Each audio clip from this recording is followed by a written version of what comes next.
Canal 5 Días. Hoy queremos hablar sobre el tema criptomonedas y de qué manera se está comportando a nivel mundial, ¿verdad? Y está ya con nosotros el economista Jorge Garicoche, a quien agradecemos que haya venido a visitarnos hoy aquí en el estudio. ¿Cómo te va, Jorge? Muy buenos días.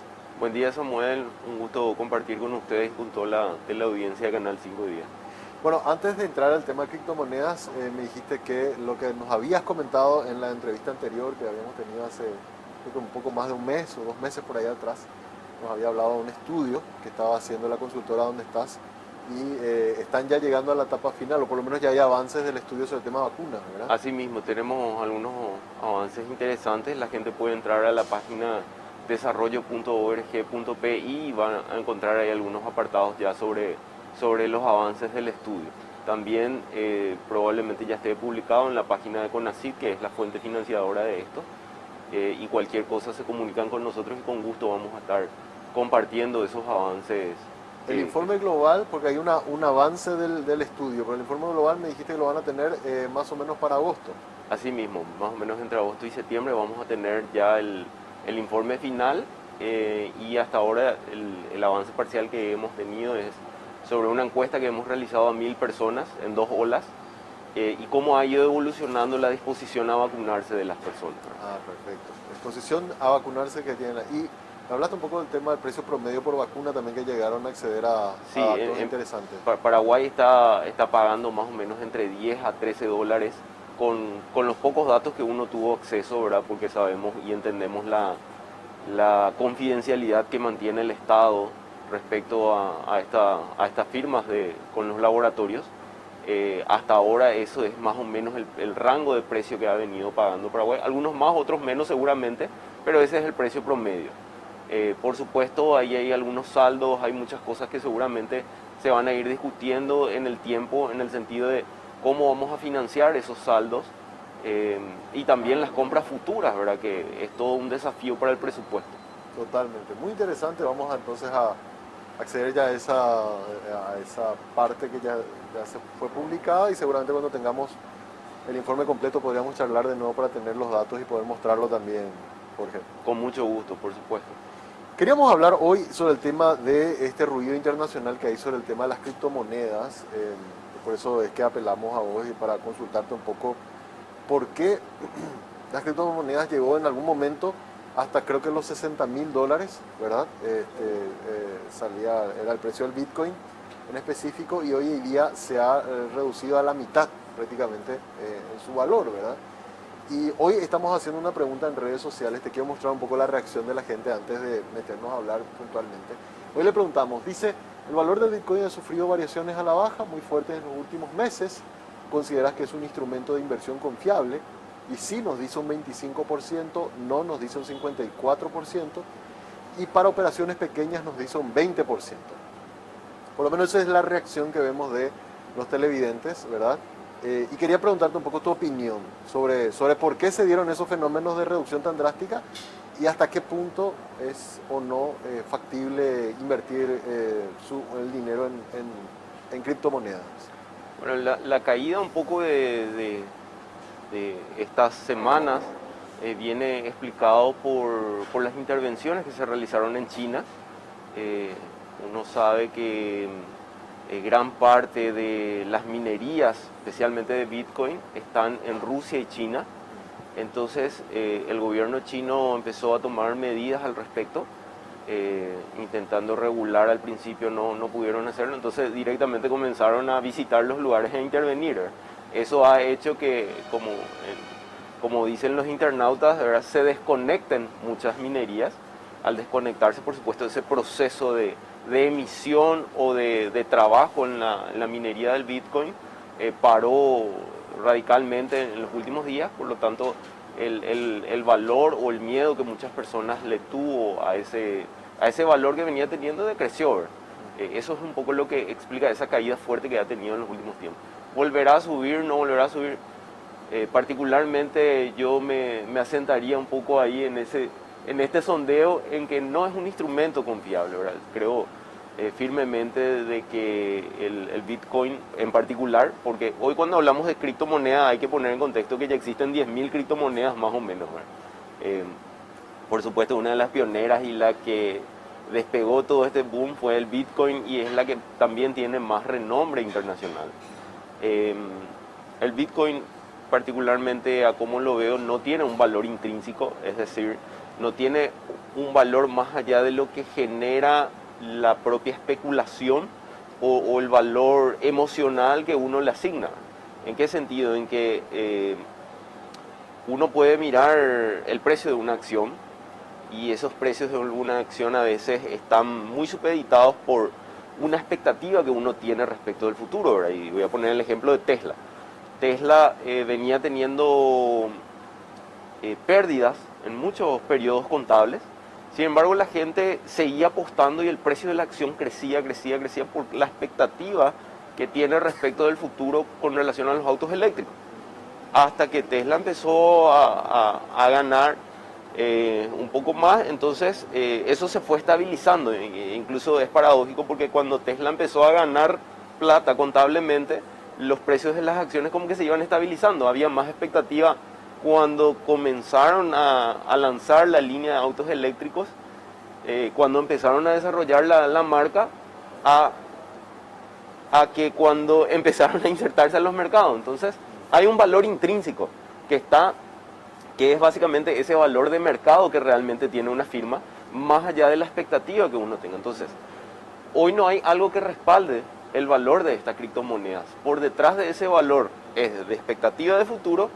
¿Cuál es ese valor intrínseco? Es la pregunta, ¿verdad? O sea, hoy uno dice, ¿qué es el Bitcoin? ¿Es una moneda? ¿Es un activo? Por denominación es una criptomoneda. Pero sin embargo, la moneda tiene unas características, ¿verdad? La moneda, para ser considerada como tal, ¿es divisible? El Bitcoin sí, es divisible.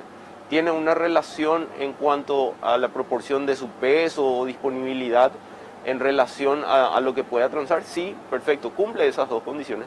Pero hay una condición que todavía es bastante discutible. Es un medio comúnmente aceptado y creo que es más publicidad que otra cosa, ¿verdad? Si bien es cierto, el mundo se está abriendo a eso, y en Paraguay también hemos visto en los últimos días que una universidad, algunos locales se han puesto en comunicación para decir que aceptan este medio de pago, pero estamos hablando de 2 o 3 firmas en todo el Paraguay, ¿verdad? O sea, todavía no es un medio comúnmente aceptado.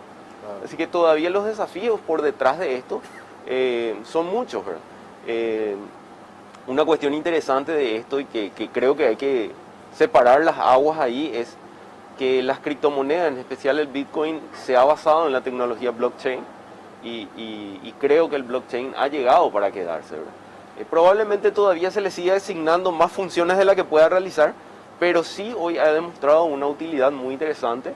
El blockchain es un sistema donde básicamente es un registro, un libro, pero con cadenas sucesivas de los registros, ¿verdad? O sea, el pago que yo te hice a vos y el pago que vos hiciste a otra persona, se va registrando todo. Y eso lo puede auditar y lo puede ver cualquier persona. Ese mecanismo, o incluso está siendo utilizado en el comercio internacional.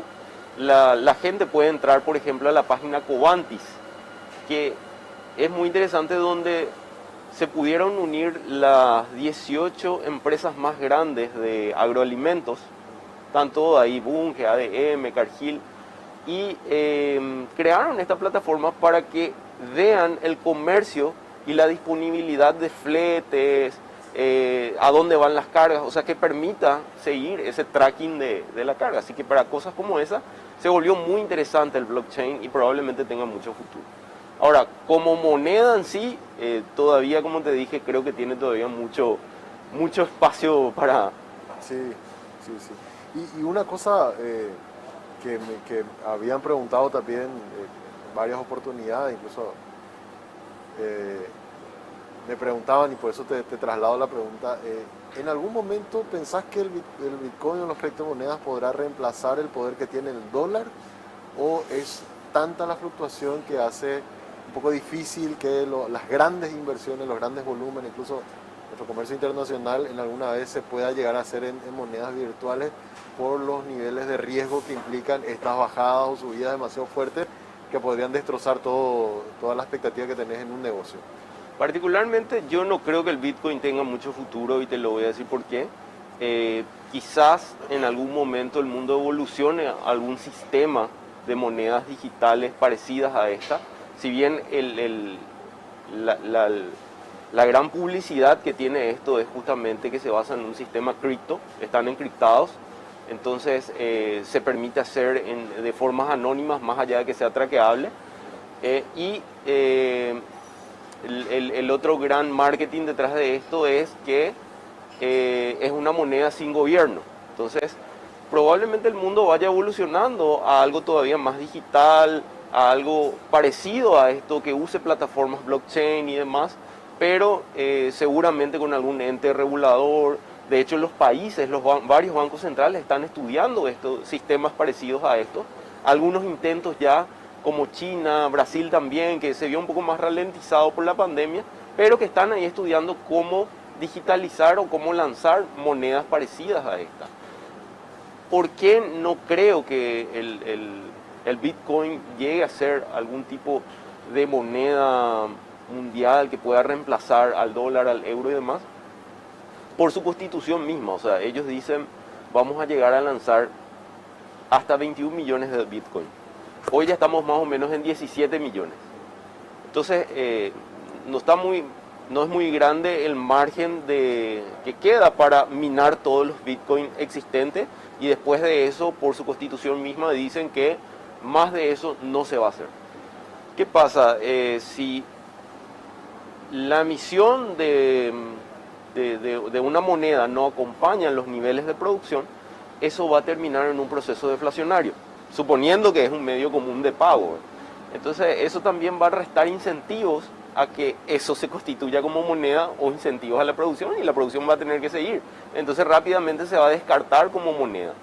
Así que su propia constitución lo condena como moneda. Claro, Entonces, claro. por eso no le veo mucho futuro. No digo que, y esto es hasta un poco jocoso, pero el Dogecoin, que se lanzó como una broma en internet por el perrito este que vemos como meme, hasta tendría más futuro, ¿verdad? Porque dentro de las criptomonedas el Dogecoin no tiene límite de emisión.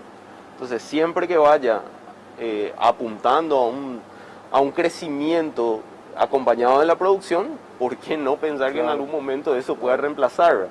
Entonces, Ahora, pero, por ejemplo, podemos sí llegar a ver fenómenos como lo que se están dando en otros países de más empresas, restaurantes, hoteles, lo que sea, que usan criptomonedas como forma de pago. Y ahora estas cuatro que citaste que entraron, ¿verdad? Y que están queriendo innovar, usar como sistema de pago. Eso sí es capaz que se podría ver en los próximos meses.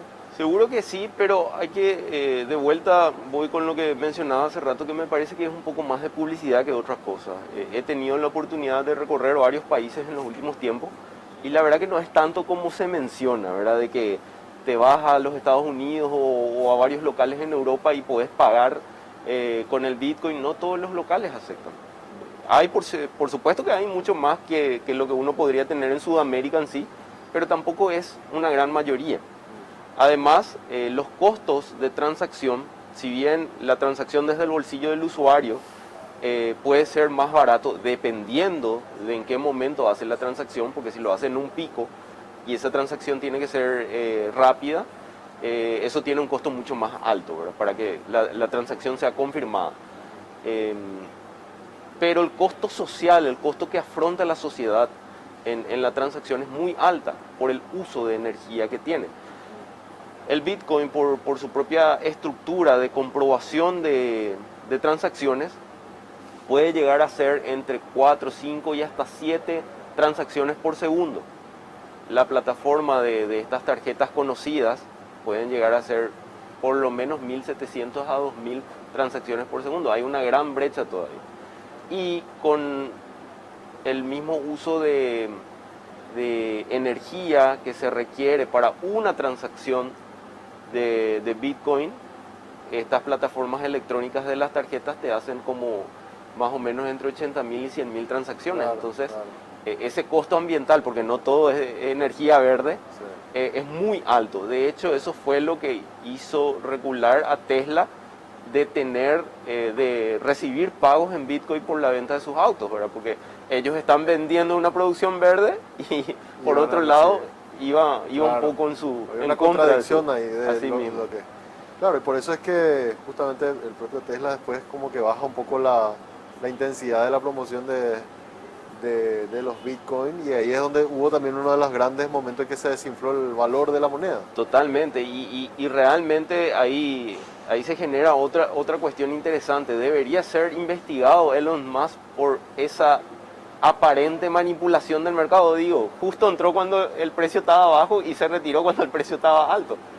Y es interesante la respuesta que dan o que dieron en su momento desde la SEC de Estados Unidos, que es la encargada, que sería como la Comisión de Valores de Estados Unidos, diciendo, mira, yo no puedo entrar a verificar esto porque el Bitcoin no forma parte del sistema bursátil, justamente por la independencia que tiene. Entonces yo no me puedo meter en un activo no regulado, si es que lo denominamos como activo, independientemente de la denominación que le demos, yo no puedo entrar a regular eso. Entonces, si fuese algún bono o alguna acción en particular, probablemente a esta altura Elon Musk iba a estar siendo investigado si es que tuvo o no manipulación del mercado, ¿verdad? Por el Claro, hecho que te comentaba. claro. Puede que sí, puede que no, puede que haya sido plena coincidencia nomás. Tengo mi duda, ¿verdad? Pero entendiendo la fuerza que tenía él con las criptomonedas, al lanzar un tweet, los precios variaban Sí, y entró cuando el precio estaba bajo y justo se retiró cuando estaba alto. Así que sí, si fuese otra situación, probablemente iba a estar siendo investigado.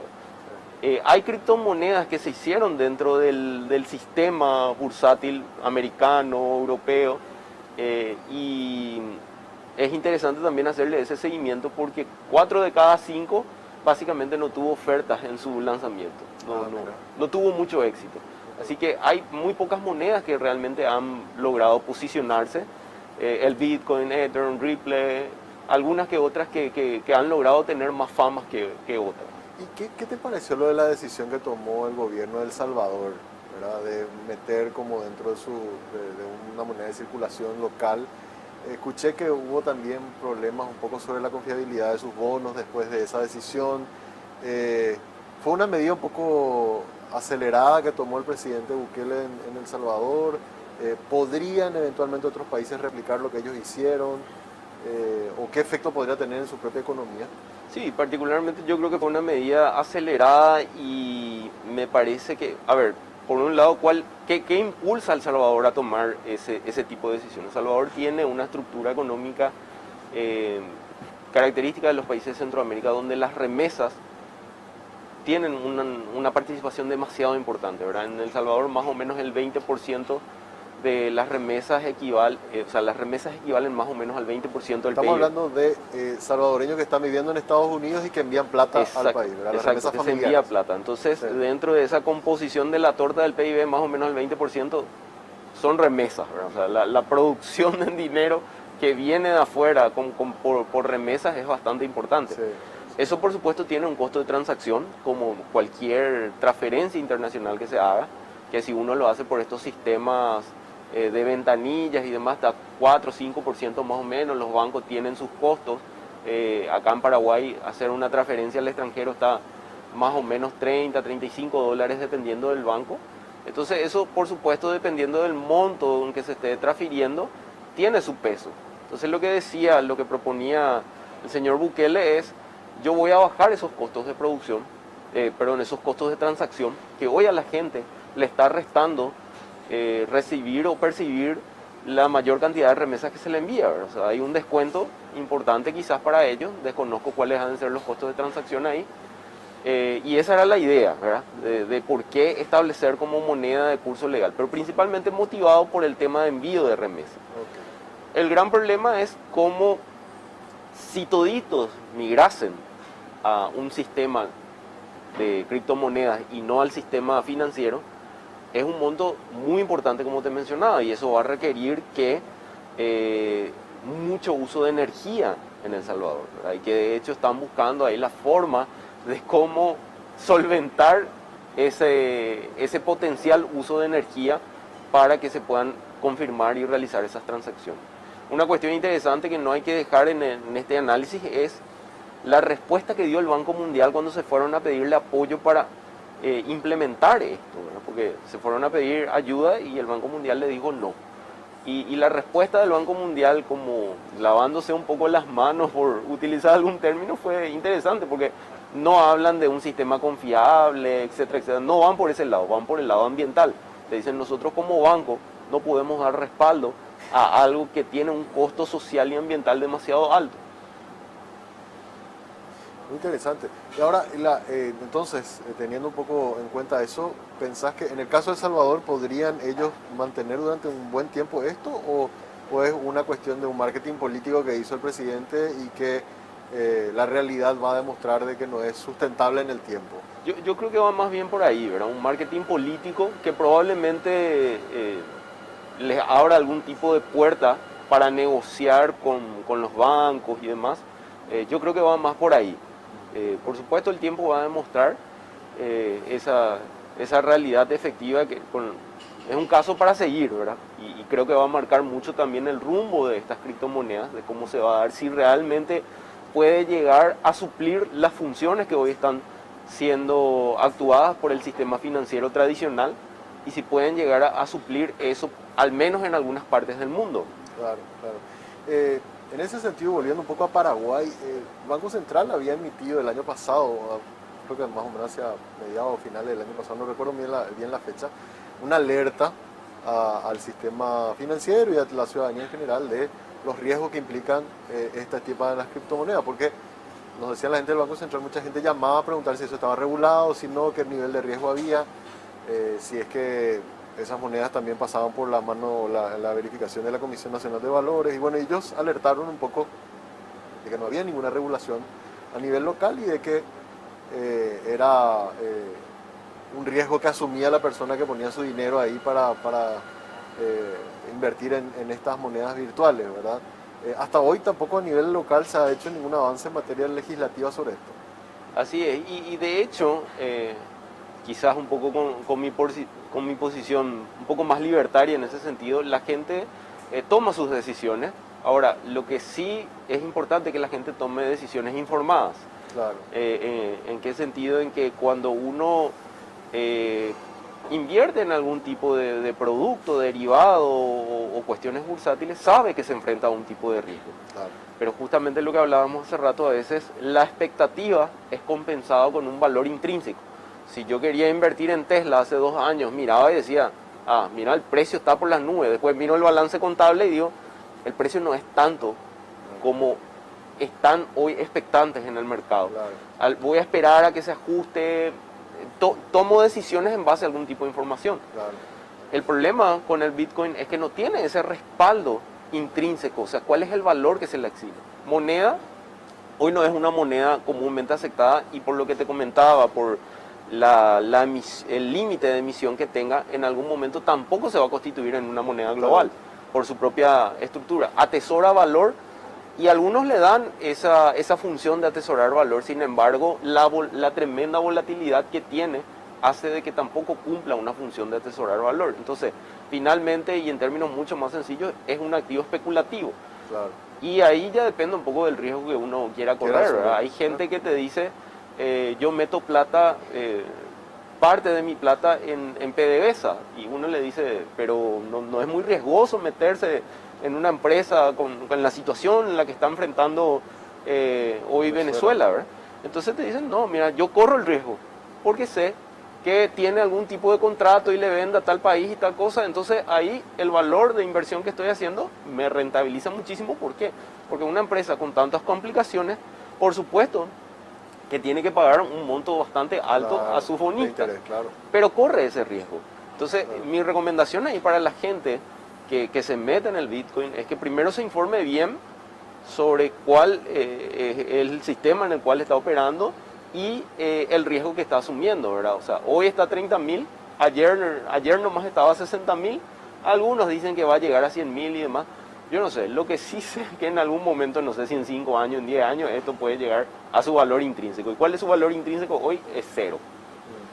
En algún momento puede llegar a esto. Y para cerrar nomás, Jorge, explicar un poco a la audiencia que no es que uno esté en contra de todo lo que es la evolución del sistema financiero digital y todo. O sea, creo que coincidimos en que todo lo que sean transacciones con tarjetas, transferencias, CIPAP, y otras plataformas que sí tienen una regulación, hay que seguir impulsando. Paraguay tiene que seguir creciendo en todo lo que es el e-commerce. O sea, no es cerrarse, porque quizás de repente yo sé gente escucha comentarios así de este tipo, de miren que el tema de las criptomonedas es bastante riesgoso, y puede llegar a pensar, esta gente es muy cerrada, son Claro. muy tradicionalistas, ¿verdad? No va por ahí el tema, es tipo como lo que vos dijiste, hay riesgos muy altos y por lo menos al no tener un banco central o un regulador que esté un poco midiendo estas inversiones y con las características propias que tiene, es un poco difícil mirar a futuro como una moneda que pueda llegar a una escala global, ¿verdad? Así mismo, sí, comparto plenamente en la medida que vayamos avanzando hacia una digitalización de medios de pago, también nos va a ayudar mucho más a la transparencia, nos va a ayudar mucho a formalizar nuestras economías. Entonces creo que tenemos que con fuerza seguir avanzando a eso y también a permitir la bancarización de las personas, ¿verdad? Estas plataformas de celulares han sido muy interesantes. El sistema de ayuda social mismo del gobierno, cómo pudo introducir rápido los pagos, creo que son casos para echarle mucho ojo. Una cuestión más que quiero decir acá respecto a la filosofía que está principalmente detrás del Bitcoin, que es una moneda sin gobierno, una moneda descentralizada, me parece de vuelta un poco publicitario eso, porque si uno mira qué tan concentrado está el Bitcoin, encuentra que el 75% del Bitcoin está en manos de pocos mineros. Entonces finalmente es una moneda súper concentrada también, y eso está concentrado en Ucrania, Rusia y China más o menos. Sí. Entonces, más allá de que uno le quiera poner ese toque de decir es una moneda descentralizada, con su... En la práctica. En la práctica el Claro. nivel de concentración es mucho más alto que cualquier otra moneda en el mundo. Entonces, Claro. No se cumple tanto de eso de que es descentralizado. Totalmente, totalmente. Muy interesante, Jorge, realmente la charla. Creo que aprendimos un montón contigo hoy sobre esto, ¿verdad? Sobre el debate, sobre por qué está pasando lo que está pasando también con el tema de las criptomonedas. Muchas gracias por venir a visitarnos hoy. Un gusto, a las órdenes siempre. Muchas gracias. Sí, estuvo con nosotros Jorge Garicoche, economista. Recordame la consultora, ¿era el nombre? Investigación para el Desarrollo. Investigación para el Desarrollo. Hacen justamente este tipo de análisis, ¿verdad? Y vamos a estar seguramente en breve ya conociendo un poco la última investigación que nos hablaste sobre el tema vacunas. Así que agradecemos también tu visita. Hacemos ahora una breve pausa. A la vuelta seguimos con más Monitor Económico.